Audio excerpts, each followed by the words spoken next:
वाशिम बसस्थानक येथे 500 प्रवासी यांचे 9 वाजतापासून बसलेले होते। येथे रवाना होणाऱ्या बसेस दिवसभरापासून एकही बस रवाना केलेली नव्हती।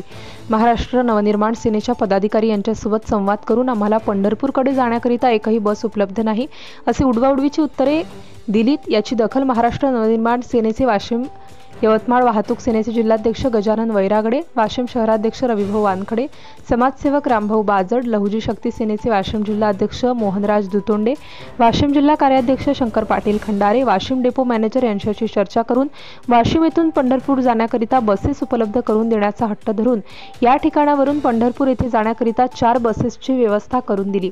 त्या ठिकाणी सर्व वारकरी सांप्रदायिक माता भगिनींनी पदाधिकाऱ्यांचे मनापासून आभार व्यक्त केले।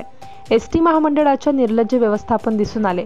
मागणी महाराष्ट्र नवनिर्माण सेनेच्या पदाधिकाऱ्यांनी केली। धुमाकूळ महाराष्ट्र न्यूज टीव्ही साठी वाशिम जिल्हा प्रतिनिधी दिलीप अवगण पाटील। मी मनसे वाहतूक सेना जिल्हाध्यक्ष गजानन वैरागडे। आपले मुख्यमंत्री एकनाथजी शिंदे साहेब यांनी असं म्हटलं होतं की ज्या गावामधून 40 प्रवासी राहतील त्या गावामध्ये त्या खेड्यामध्ये गाडी पाठवण्यात येईल पंढरपूरसाठी।